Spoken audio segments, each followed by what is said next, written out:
Hi, everybody. So that was fun. Just a minor emergency, nothing serious, but now I'm just gonna get back to reading the rest of the chapter. I was encouraged to come back and just try and finish up. Um, hem.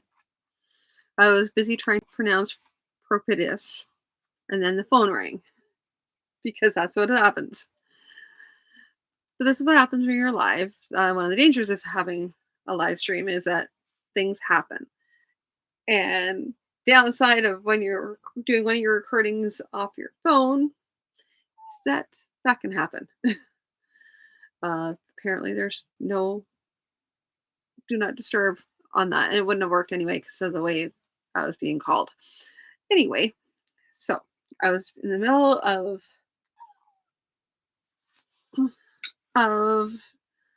trying to pronounce propitious and how that was really ridiculous. Okay.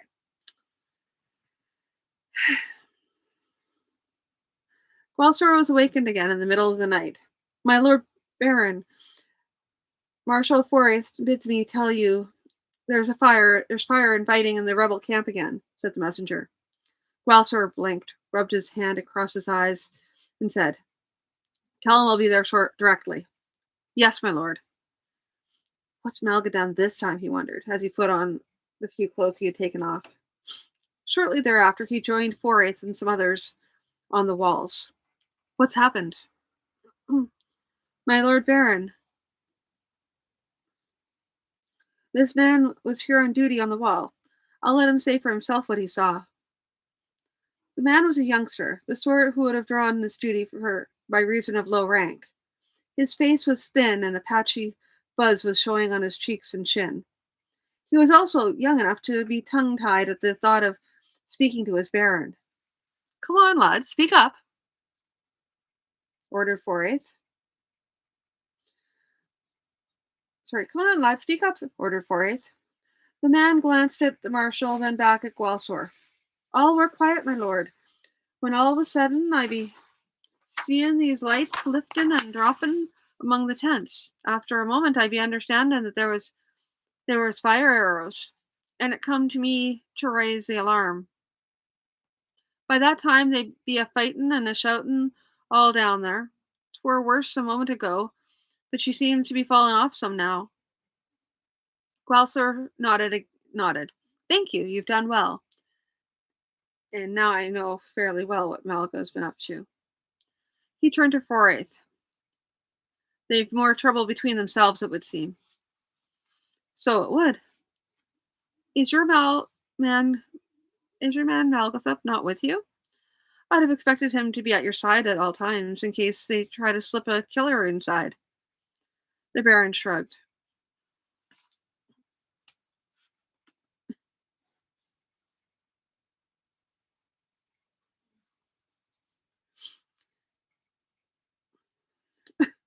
At times Malgathup is at my side, is at my orders. At other times he follows orders of his own. I've a suspicion, though, that wherever he is, he's arranged for someone he can trust implicitly to be watching over me.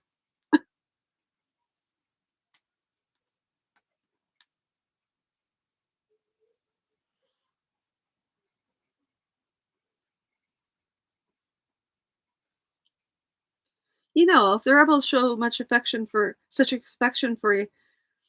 each other another night, I shall be tempted to attack them no matter what caution you give me.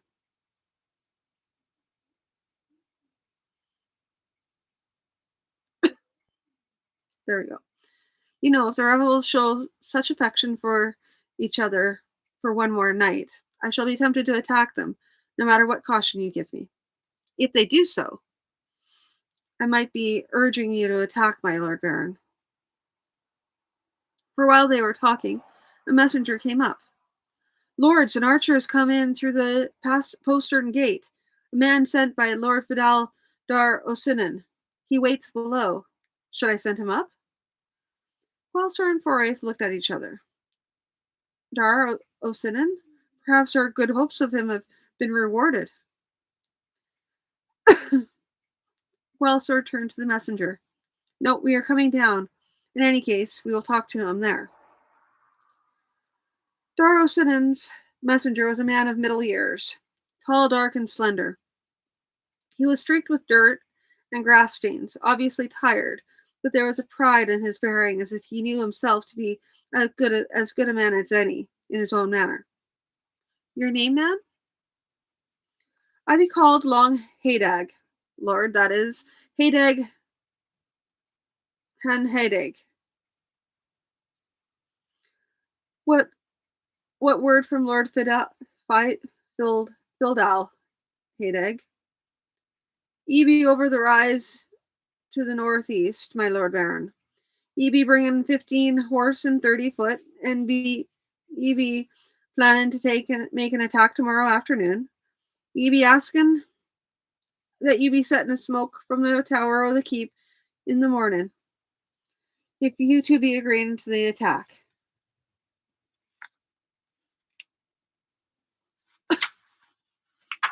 Thank you, Hadag.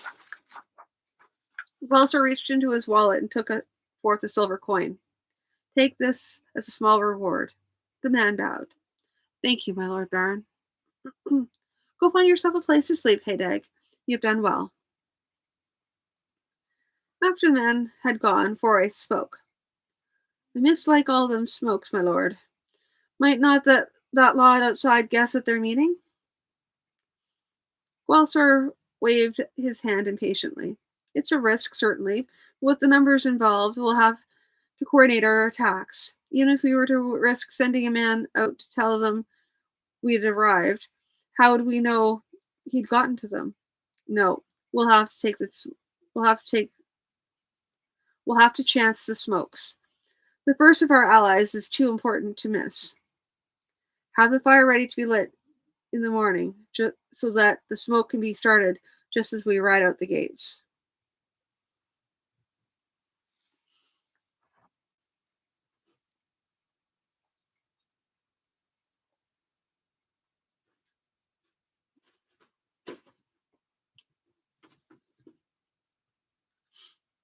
They did not begin planning the actual attack until little after sunup, by which time Gwelsor was able to get a little more rest. Malgathop, arms folded, was leaning against a tapestried wall when the Baron opened his eyes. And did you have a productive night? Gwelsor inquired. Malgathop's eyes lightened. Serious productive sometimes. Nothing like a few fire arrows among tents to help allies continue to trust one another. The Lafetta grinned. Took a few careful lads with bows along, that bunch outside. They rivals when Marquian lead them. Now he gone, they even worse rivals. Maybe one sharp blow make them fall apart, like a cracked pot. You'll have heard about the messenger. Oh yes, maybe all those gods, red robes, praise to do something for us. Glasser heard a sharp emphasis on the word us, and looked at Malga sharply. You know something? You ever wonder how that lot managed their plot and we not hear of it? No messengers, but they all know where and when. And Glasser is beginning to see where Malga is going, might be going. And if Priest travels here to there, nobody questioned right to go. Nobody asked reason. Priests were taking part in this? Gwelsor felt the red wrath rise up within him. I hear this here, that there. Ask a couple question in right place. No sworn evidence yet, but more than mere guesswork. And you might not win old Red Robe to be bosom comrade, like your old songs say.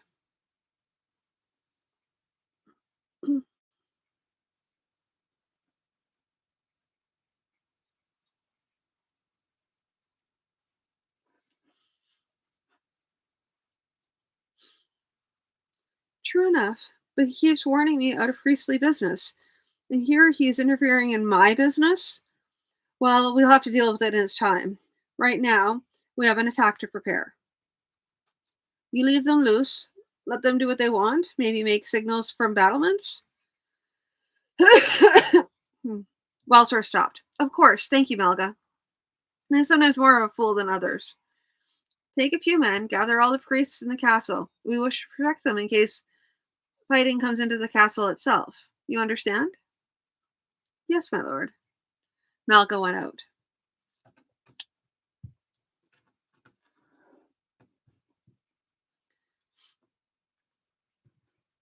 Suddenly, in the midst of all their preparations, there was an alarm from the walls. Movement in the rebel camp! As he rushed up the wall, Gwelsor thought, they've discovered our attack, and they'll be ready for us. Hard on the heels of that thought, recalling his conversation with Melga, was one of those priests has betrayed us, but all the other gods, one of those priests has betrayed us. By all the older ones, I'll hang the lot of them. When he got to the wall and looked out, at first there was nothing to be seen but a good deal of disturbance in the rebel camp. Trumpets were sounding, men were rushing to their standards. By the time Forsyth joined him, there was a small meeting of mounted men, several of them pointing off to the northeast.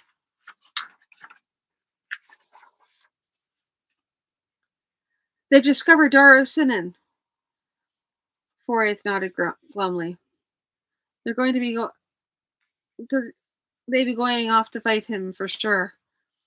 And what be our chances if they drive him off? We'd best be doing some driving of our own. Come on, let's get out there. Don't be too hasty, my lord. The numbers. Hang the numbers. They're heading off some to attack Darosinian, and we'll have to take advantage of that to mount our own attack. Come on. Come on, man. Once Darosinian is driven off, we can only wait until they starve us out. Down to the courtyard they rushed. No trumpets, not until we open the gate. Gwelsor ordered Gwelsor. Orders were passed, men rushed to their places, horses were saddled, men donned their armor. In a short time they were ready. The time was not short enough to suit Gwelsor, however, who was mounted and drumming fingers on the cuff of his left hand as he watched the last of his people coming into order. Saldor's tears were too few for this. At last they were as near ready as he dared wait for. Gates! He shouted. There was no possibility of attacking out through one of the posterns, not for such an assault as this. The main gates swung open. Trumpeter! The trumpet sounded, and the horsemen moved forward, trotting out the gate, deploying on the move into a proper formation, swinging from there into a charge. There was no possibility of catching the rebels unprepared. The alarm over Dar Osinian had seen to that. But with sending off of the party to fight the relief force, they had begun to settle down a bit. The opening of the gate could not be missed, and men were rushing to their positions well before the attack could come home. A crossbow bolt glanced off the metal of Gwelsor's shield, and he felt his shoulders hunch. The smell of dust and roses was in his nose. Would that scent be a forever reminder of wounds and pain and death? He was on the point of pulling up his horse, whatever the result, when he heard a shout beside him. Loxia! Not stop here for target, young fool. He wasn't sure whether he spurred his horse before or after the flat of Malga's sword hit the beast's haunches. However, it was. He kept going.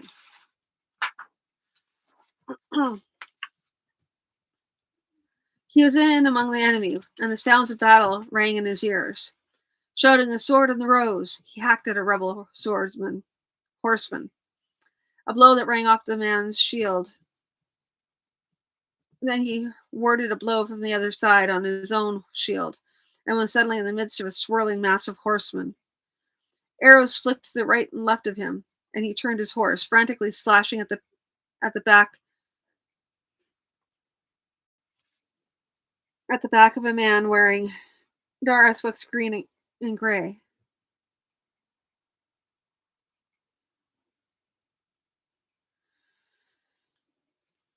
The man went down, and Guelso urged his horse past the past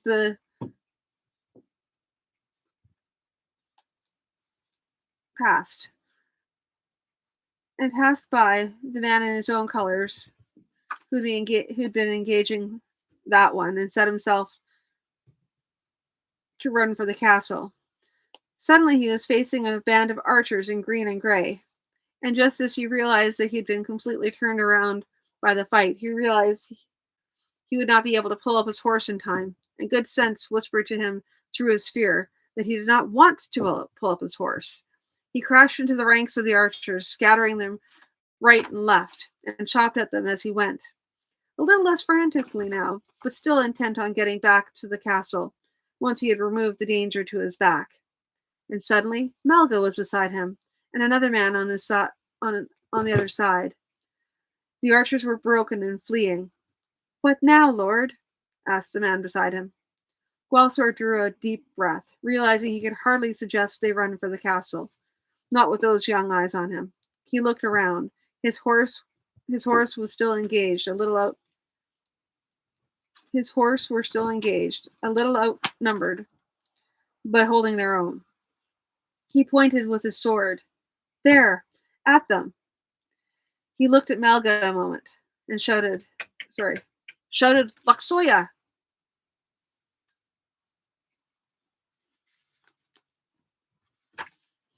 and was away.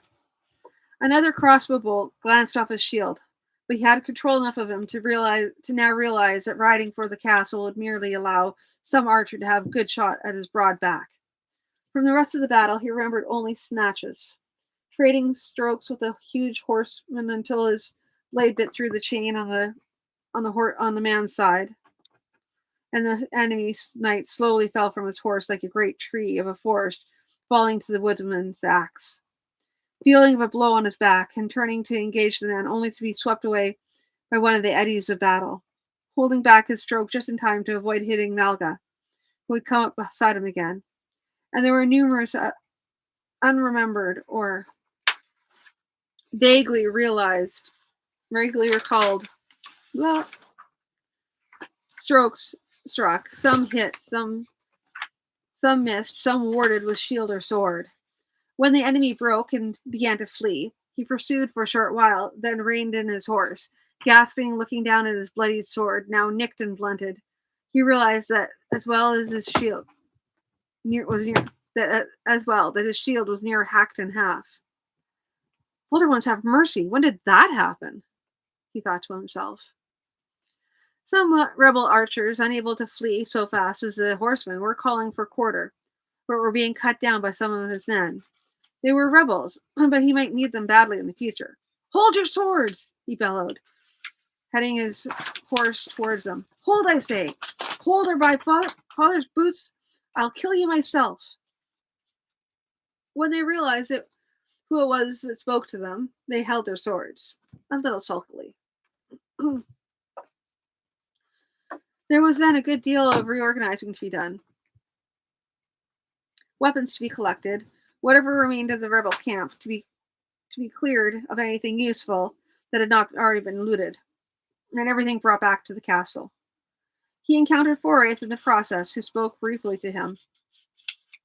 "Is there any hope at all for us riding to help Daro Sinnan?"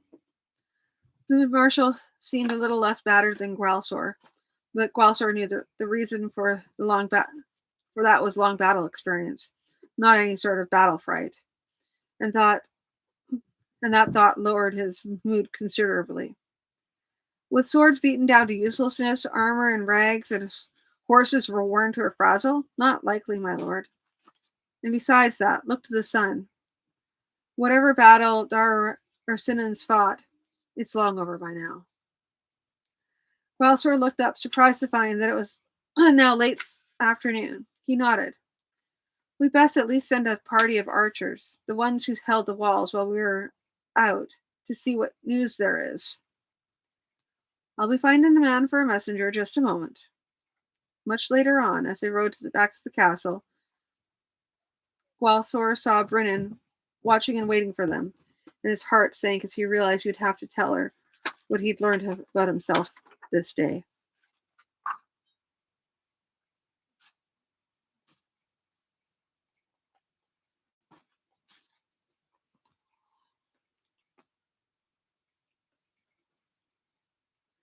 Later that evening, the archers came back. The captain of the party reported to Forsyth and Gwalsor.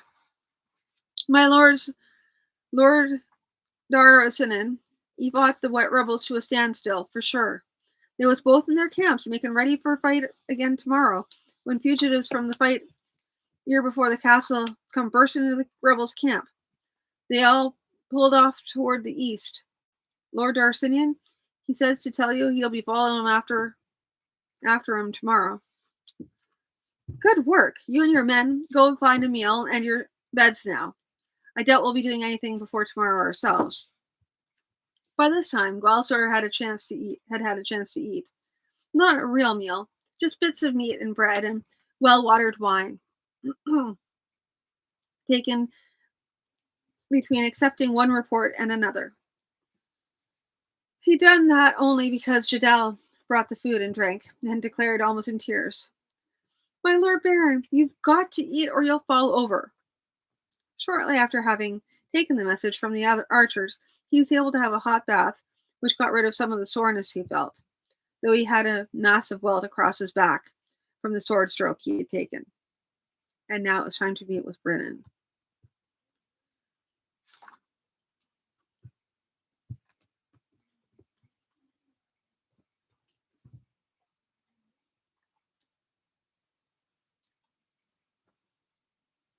He got the story out finally, though he realized even as he spoke that he was rambling and probably confusing her.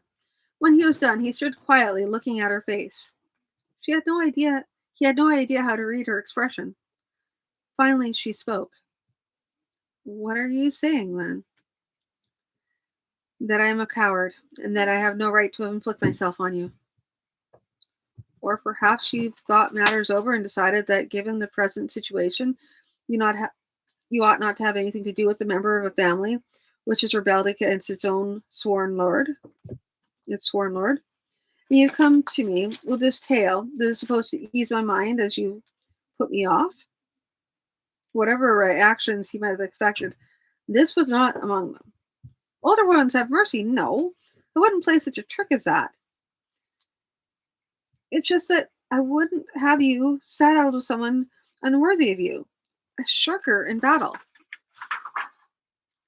She tilted her head sideways.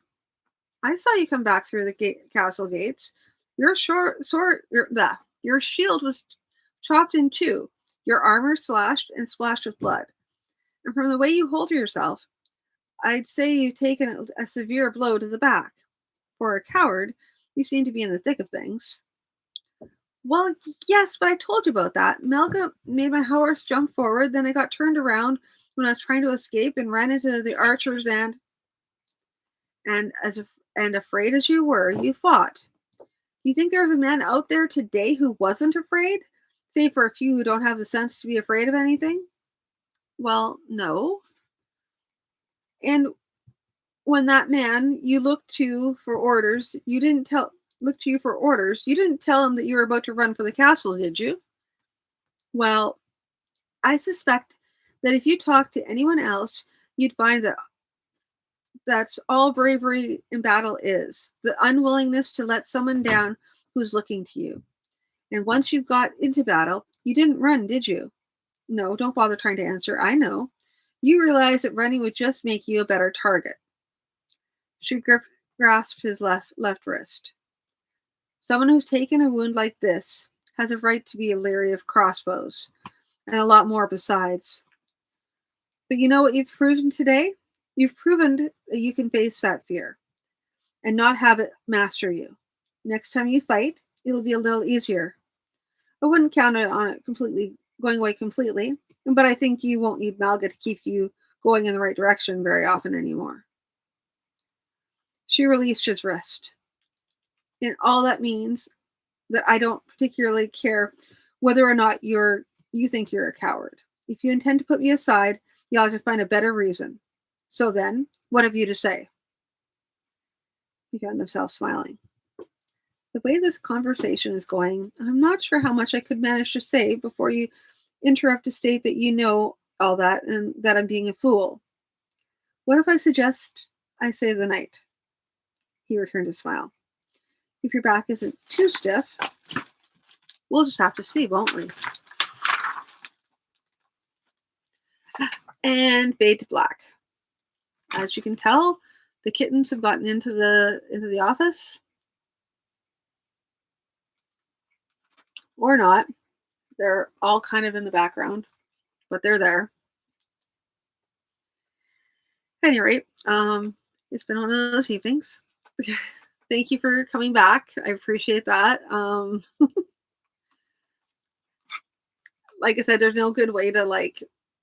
I really apologize to my Twitch stream when everything dropped off because I got a phone call, but I will endeavor to try and see what I can do to keep that from happening again.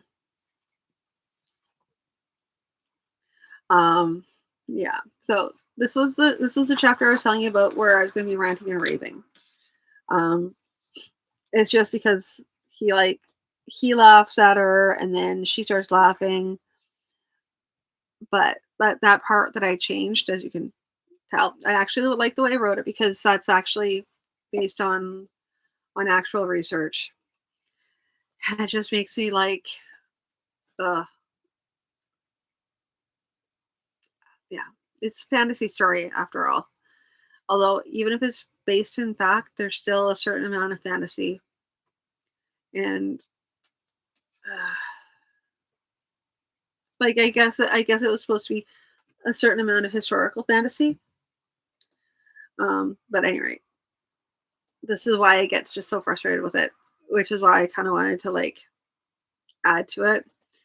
But I do like, as you can see, there's like parts where it's referring to Malga doing all this stuff, and I kind of want to have some scenes where he is leading into doing stuff. Yeah. So, but without further ado, I'm gonna actually just let you go because we're getting more. The kittens are literally hopping all over the place in my office, and I kind of have to take control of the situation before they break something. Yes, it's like that. It really is like that because right now, it's one of their most active times, and they've gotten in, they've breached the gates, and therefore I must take back my office in the same way that Guelser took back the castle. Anyway, that's all for tonight. And I will talk to you all tomorrow night. Thanks again.